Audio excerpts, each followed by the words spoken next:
Perkenalkan, kami dari kelompok 7 yang beranggotakan Idam Fikran Nur Alifia, Nursita Sopiani, dan Siti Nurlaila ingin memaparkan materi tentang psikologi pendidikan bagi anak indigo. Konten materi yang kali ini akan dibahas yaitu tentang definisi anak indigo, karakteristik anak indigo, kelebihan anak indigo, dampak perkembangan bagi anak indigo, dan yang terakhir ada intervensi bagi anak indigo. Apa sih anak indigo itu? Anak indigo adalah anak-anak yang memiliki aura dominan berwarna nila, namun fisiknya sama seperti anak lainnya. Anak indigo memiliki ruh yang sudah tua atau old soul, sehingga dalam keseharian jarang mudah dikenali mempunyai kemampuan spiritual yang tinggi. Anak indigo kebanyakan bisa melihat sesuatu yang belum terjadi atau dapat melihat masa lalu. Bisa melihat makhluk atau materi-materi halus yang tidak tertangkap oleh indera penglihatan. Menurut para ahli, dikutip dari Ardiansyah 2020, menurut Nancy N. Type, seorang psikolog yang mengartikan anak indigo dalam bukunya tahun 1982, Understanding Your Life Through Color, yaitu anak yang memiliki kemampuan melihat aura orang-orang. Lalu, menurut Sowardi 2006, anak-anak indigo mesti disikapi secara hati-hati terutama oleh lingkungan sosial dan keluarganya, karena gejala tersebut adalah gejala ketidakwajaran. Keajaiban anak indigo itu terjadi karena ada kesalahan dalam kinerja otaknya, dengan kata lain, sistem kerja otak terganggu. Jadi anak indigo adalah anak yang memiliki kemampuan spiritual yang tinggi. Dia bisa melihat makhluk-makhluk tak kasat mata yang tidak bisa dilihat oleh manusia yang normal. Karakteristik dari anak indigo. Yang pertama, memiliki fenomena spiritual. Yang kedua, merupakan individu yang cerdas. Yang ketiga, mudah menangkap informasi meskipun belum pernah diajarkan sebelumnya. Yang keempat, memiliki sensitivitas yang tinggi terhadap hal-hal yang berkaitan dengan alam dan manusia. Yang kelima, memiliki kemampuan membaca perasaan atau bahkan pikiran dan mengetahui keberadaan makhluk halus. Yang keenam, memiliki kemampuan bersifat rasional yang bisa digunakan untuk arah positif. Kemudian kelebihan dari anak indigo yang pertama, memiliki kemampuan melihat roh atau makhluk lain. Yang kedua, memiliki kemampuan melihat masa depan. Yang ketiga, pernah mengalami kehidupan di masa yang lain. Selanjutnya ada dampak perkembangan anak indigo.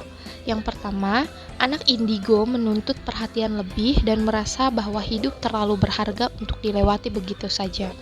Biasanya, anak indigo menginginkan hal-hal tertentu terjadi dan seringkali memaksakan situasi upaya sesuai dengan harapan mereka. Yang kedua, anak indigo seringkali merasa dikecewakan oleh teman-teman yang tidak memahami fenomena indigo. Mereka mengalami kesulitan menyesuaikan diri dengan anak-anak lain. Mereka sebenarnya mau membantu teman yang kesulitan, tetapi tawaran membantu tersebut sering ditolak. Yang ketiga, anak indigo sering dicap sebagai anak yang mengalami ADHD atau bentuk-bentuk hiperaktivitas lainnya. Hal ini dapat membuat anak merasa tidak mampu dan tidak menyadari kelebihan-kelebihan dalam dirinya. Dan yang terakhir ada intervensi atau komunikasi terhadap anak indigo. Intervensi terhadap anak indigo yang pertama yaitu respect. Perlakukan anak indigo dengan hormat, hargai keberadaan mereka dalam keluarga, harus memberi dukungan terhadap anak indigo, dan kita juga sebagai orang tua harus lebih memahami apa yang dirasakan oleh anak indigo. Intervensi yang kedua adalah kreatif dan fleksibel. Selanjutnya ada berikan pilihan atau ruang kepada mereka. Jadi semua orang tua tuh perlu menghormati pilihan anak mereka. Tak terkecuali pada anak indigo, orang tua perlu memberikan mereka pilihan atau kebebasan untuk berkembang. Namun, jangan lupa juga untuk tetap mengimbanginya dengan pengawasan dan batas aman. Yang keempat, jangan pernah membiarkan mereka down. Sama halnya dengan respect, kita juga sebagai orang tua harus memberikan dukungan kepada anak kita yang memiliki kelebihan di segi supranatural agar tetap semangat dan tidak down, memberikan pengertian bahwa kamu itu sama aja kok sama anak-anak yang lain. Hanya saja kamu mempunyai kelebihan, diberikan anugerah dari yang atas untuk melihat hal-hal yang tidak dipunya oleh orang biasa atau orang normal. Yang kelima yaitu memberikan penjelasan. Yang keenam adalah partner. Kita sebagai orang tua harus menjadi partner terbaik untuk anak kita, partner curhat, partner segalanya untuk anak kita. Dan yang terakhir adalah ketika anak indigo masih bayi, jelaskan kepada anak apa yang sedang orang tua lakukan.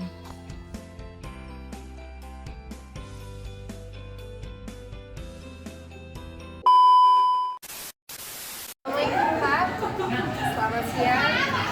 Saya Nursuda Sofiani. Di sini saya akan mewawancari Bapak sebagai guru anak berkebutuhan khusus. Saya di sini mau mewawancarai tentang anak indigo. Apa sih anak indigo itu?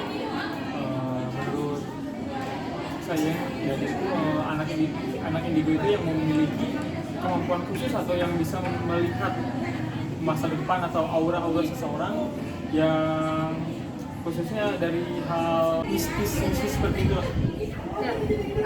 yang tadi Bapak sebutkan tadi itu apa sih karakternya buat anak indigo? Karakternya itu apa?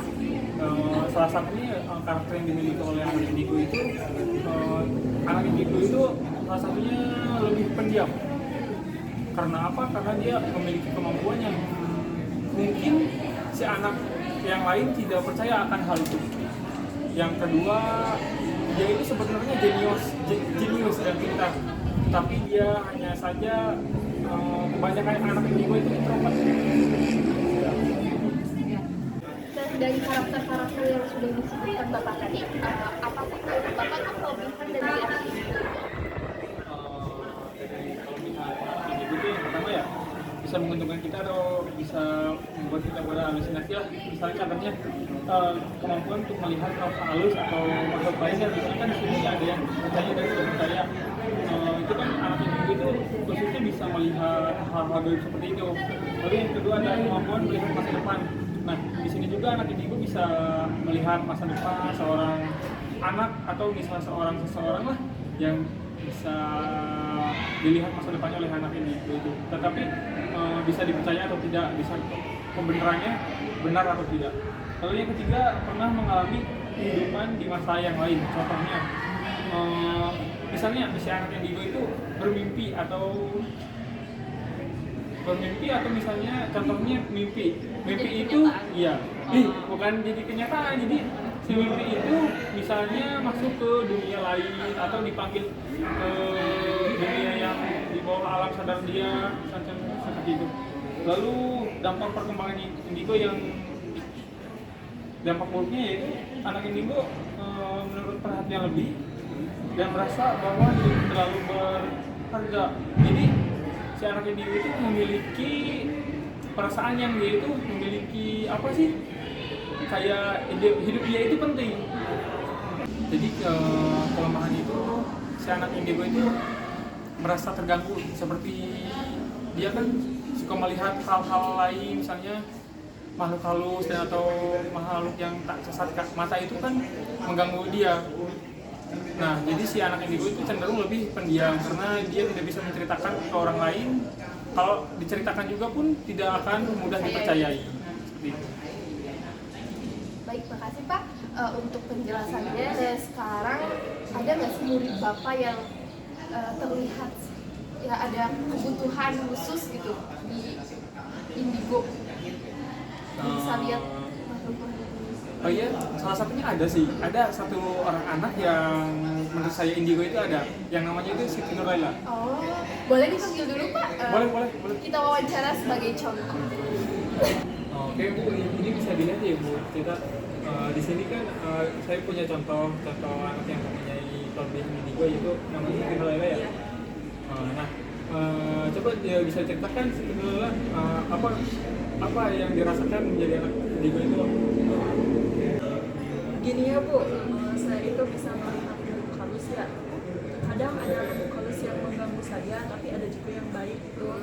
Tapi kalau saya cerita ke teman-teman bahwa ada makhluk halus yang mengganggu saya itu, saya butuh pertolongan gitu, kayak butuh pertolongan, teman-teman itu pada gak percaya gitu. Saya juga memiliki teman makhluk halus ya, yang nama saya tak mau tahu gak kata dia ada gitu kayak waktu zaman dulu gitu, orang zaman dulu ya apa sih yang dibunuh gitu. Itu suka bercerita pada zaman dahulu dia itu dibunuh oleh saudaranya sendiri yang dari Belanda gitu. Kok kamu bisa tahu si Peter tuh dari mana awalnya? Jadi pertama saya mengenal Peter itu tiba-tiba di rumah saya dia. Yaitu rumah saya kan itu rumah zaman dulu ya, rumah peninggalan nenek moyang saya. Saya kan dulunya tinggal di sana gitu. Peter itu baik itunya, sifatnya. Terus sekarang gimana sih? Coba wujudin deh, maksudnya gimana ya? Gambarin si Peter itu putih, kan orang Belanda tadi ya. Itu masih anak kecil apa udah remaja atau? Dia 5 tahun gitu.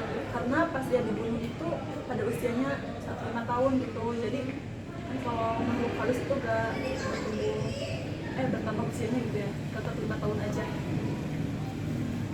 Kulitnya itu putih ya, rambutnya pirang gitu aja kayak yang di film-film gitu. Tapi gak ada orang yang percaya kalau punya teman Si Peter gitu.